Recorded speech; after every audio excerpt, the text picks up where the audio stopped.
দেশবাসী নির্বাচন চায় না। এই মুহূর্তে নির্বাচনের প্রয়োজন আছে বলেও যারা দেশের মঙ্গল চায়, দেশের ভালো চায়, তারা কেউ মনে করে না। সবাই চাচ্ছে যে এই দেশে একটি স্থায়ী সরকার, বিশেষ করে বর্তমান যে 5 আগস্টের বিপ্লবের পর যে সরকার প্রতিষ্ঠিত হয়েছে ডক্টর ইউনূসের নেতৃত্বে, সেই সরকারই বহাল থাকুক এবং কমপক্ষে যে 7 জানুয়ারি যে 2024-এ ভোটারবিহীন নির্বাচন হয়েছিল, অনলি 3% অথবা 5%-এর ঊর্ধ্বে নয়, তাকে সেই পার্সেন্টেজকে দেখানো হয়েছিল 41% বলে।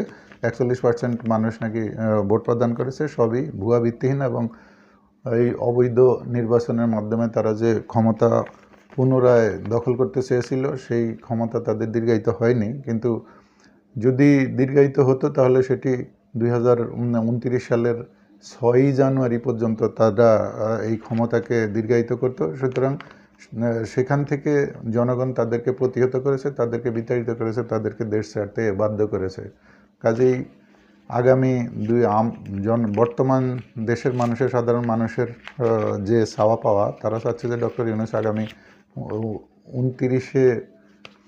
2029 সালের 6 জানুয়ারি পর্যন্ত যেন ডক্টর ইউনূস ক্ষমতা থাকেন এবং দেশ পরিচালনার দায়িত্বভার তা ওনার হাতেই যেন ন্যস্ত থাকে। কেননা ডক্টর ইউনূস সারা পৃথিবীর মধ্যে বহু নোবেল লরিয়েট ছিলেন, বহু লোকই নোবেল পুরস্কার পেয়েছেন, কিন্তু ডক্টর ইউনূস সম্পূর্ণ ব্যতিক্রম।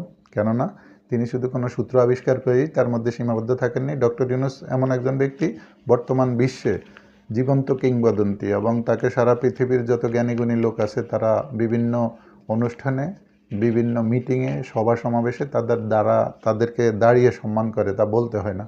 কেননা ডক্টর ইউনূস এমন একটি থিওরি, এমন একটি সোশ্যাল বিজনেসের আবিষ্কারক, যা তিনি আবিষ্কার করেই সীমাবদ্ধ থাকেননি, ক্ষান্ত থাকেননি। এটি ছড়িয়ে দিয়েছেন সারা বিশ্বব্যাপী। পৃথিবীর প্রতিটি দেশ ডক্টর ইউনূসকে চেনে, ডক্টর ইউনূসকে সম্মান করে, ডক্টর ইউনূসকে একজন বড় ধরনের জ্ঞানী গুণী হিসাবে ডক্টর ইউনূসের প্রতি তাদের বিশাল সম্মান।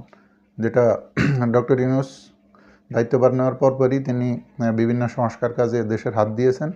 তার মতো একজন গুণী, জ্ঞানী এবং যোগ্য ব্যক্তি সারা বিশ্ব যাকে এক নামে চিনে, এমনকি তার এই সোশ্যাল বিজনেসের কারণে তার যে লিখে বইগুলো সারা পৃথিবীর বিভিন্ন বিশ্ববিদ্যালয়ে তার বই পড়ানো হয়। সারা বিশ্বের বিভিন্ন দেশে তার এই থিওরিকে গ্রহণ করে বিশ্বের বিভিন্ন দেশ বিশাল অগ্রগতি সাধন করেছে।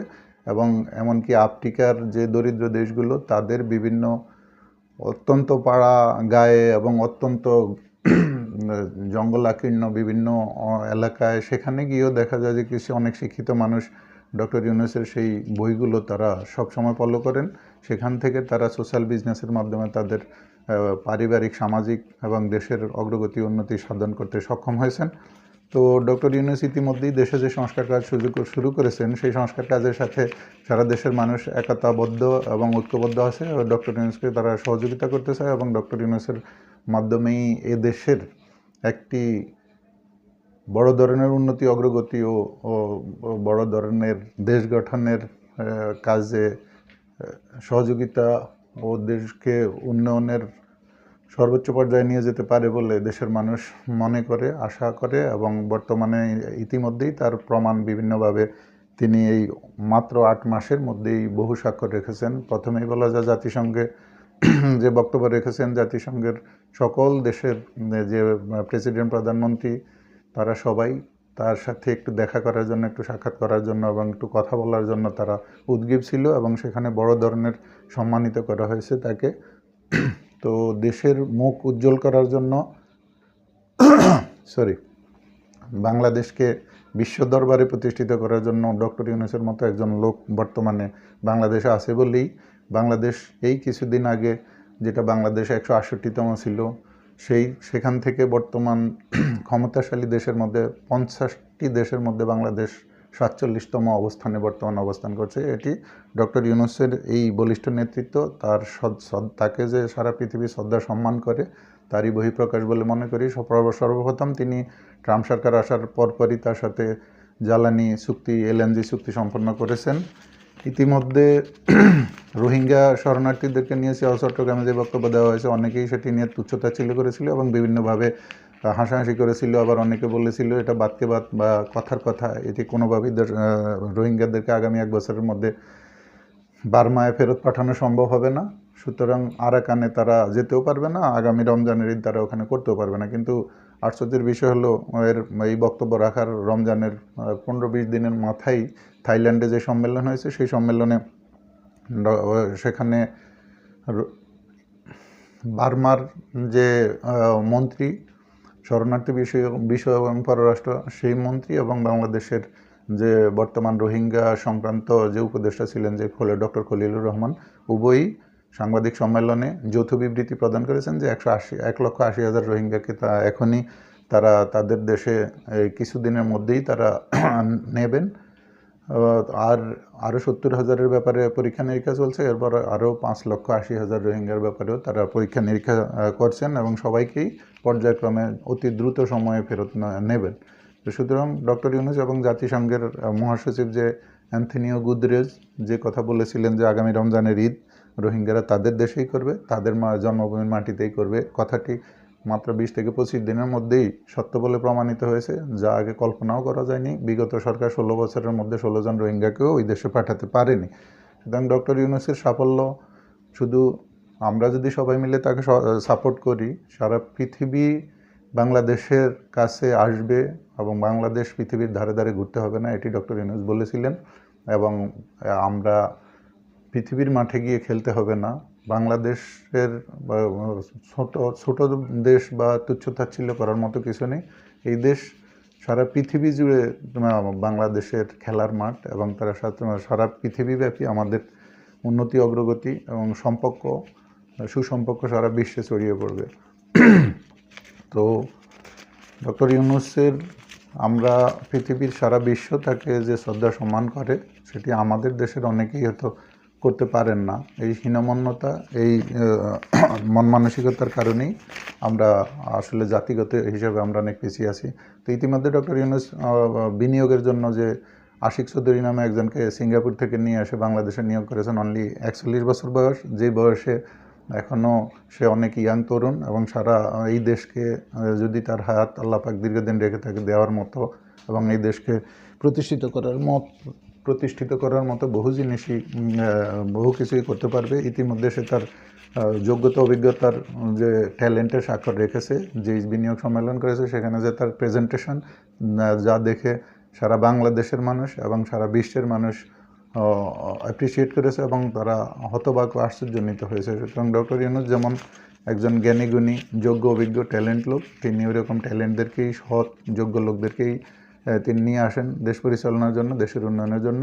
তো ইতিমধ্যে ওই বিনিয়োগ সম্মেলনে মাত্র 1,31,00,000 টাকা ব্যয়ে 3,100 কোটি টাকার বিনিয়োগ সাইন করা হয়েছে এবং 20,000 কোটি টাকার বিনিয়োগ করে আমেরিকান কোম্পানি বাংলাদেশের চট্টগ্রামে বড় ধরনের একটি হসপিটাল করবে, বাংলাদেশে একটি সার কারখানা করবে, অন্যান্য খাতেও তারা ভবিষ্যতে প্রচুর বিনিয়োগ করবে। চায়নার 200 জনের উপরে বড় ধরনের কোম্পানির লোকেরা বাংলাদেশে আলাদাভাবে এসে আবার নতুন করে বিনিয়োগ স্বাক্ষর করবে। ইতিমধ্যে স্টারলিংকের সাথে চুক্তি স্বাক্ষর হয়েছে, অলরেডি স্টারলিংকের কাজ শুরু হয়ে গিয়েছে এবং পরীক্ষামূলকভাবে সেখানে সম্প্রচার করার পরেও ইতিমধ্যেই স্টারলিংকের সাথে চুক্তি স্বাক্ষর হয়েছে। অল্প কিছুদিনের মধ্যেই স্টারলিংকের উচ্চগতির ইন্টারনেট বাংলাদেশে চালু হবে। এছাড়া আরও যেটি করেছেন যে নাসার সাথে আরেকটি চুক্তি সম্পাদন হয়েছে, যেটা মহাকাশ গবেষণায় আমেরিকার সাথে বাংলাদেশ যুক্ত হয়েছে, যেটি আসলেই অকল্পনীয়। এছাড়াও বড় ধরনের 5টি জাহাজ কিনা হয়েছে বাংলাদেশের জন্য। এছাড়া বাংলাদেশের বিভিন্ন বিনিয়োগের জন্য যে কেন্দ্রগুলো যে স্থানগুলো পরিদর্শন করার প্রয়োজন সবপত্র তাদেরকে বিনিয়োগকারীদেরকে নেওয়া হয়েছে, সেখানে তারা পরিদর্শন করেছেন, তারা সন্তুষ্টি প্রকাশ করেছেন এবং ইতিমধ্যে ILOর সাথে আরেকটি চুক্তি সম্পন্ন করা হয়েছে। এই অল্প কয়েকদিনের মধ্যে, কয়েক মাসের মধ্যে এত কিছু করা, এটা আসলেই একটি অনেক বড় ব্যাপার। তো ডক্টর ইউনূস যে গত কিছুদিন আগে আমেরিকা যে 37% ট্যাক্স ধার্য করেছিল রপ্তানি পণ্যের উপর বাংলাদেশের, পৃথিবীর বহু দেশের উপরেই করেছিল, 100টির উপরও। তো সেটি বাংলাদেশ সবাই হতবাক হয়ে গিয়েছিল, সবাই কিংকর্তব্য বিমূঢ় হয়ে গিয়েছিল যে কী করবে না করবে ভেবে পাচ্ছিল না, চিন্তা করে কুলাচ্ছিল না। কিন্তু ডক্টর ইউনূসই একমাত্র ব্যক্তি যিনি হতাশ না হয়ে একটি চিঠি লিখেছেন ট্রাম্পের নিকট এবং বলেছেন যে 3 মাসের জন্য এই অতিরিক্ত কর স্থগিত রাখার জন্য। তো সেই চিঠিতে এমনই কাজ হয়েছে যে সারা বিশ্বের যতগুলো 100টির উপরে দেশের ব্যাপারে যে বর্ধিত কর ধার্য করা হয়েছিল সেটি সকলেরই স্থগিত করা হয়েছে। এটি ডক্টর ইউনূসের আরও বড় একটি অর্জন বলে মনে করি। তো আমাদের পুরা দেশবাসীর পক্ষ থেকে সবাই এখন চাচ্ছে যে আপাতত নির্বাচন নয়, ডক্টর ইউনূস আগামী আরও কমপক্ষে 3টি বছর হলেও উনি কন্টিনিউ করুক, এরপর নির্বাচন দিয়ে যারা এই জনগণের ভোটে নির্বাচিত হবেন তাদের হাতে ক্ষমতা দিয়েই ডক্টর ইউনূস নিজে অব্যাহতি নেবেন। তো আজকের জন্য এই পর্যন্তই আলোচনা। ভিডিওটি অনেক বড় হয়ে গিয়েছে, তারপরেও যে কথাগুলো বলা হয়েছে এই কথাগুলো আসলেই গুরুত্বপূর্ণ। তো আপনারা যদি কষ্ট করে দেখেন এবং লাইক কমেন্ট শেয়ার করুন, তাহলে সার্থক হবে। আপনাদের সকলের সহযোগিতা কামনা করি। ভিডিওটি আপনারা ইউটিউব এবং ফেসবুক উভয় স্থানেই দেখতে পাবেন। সকলের প্রতি শুভকামনা। আসসালামু আলাইকুম।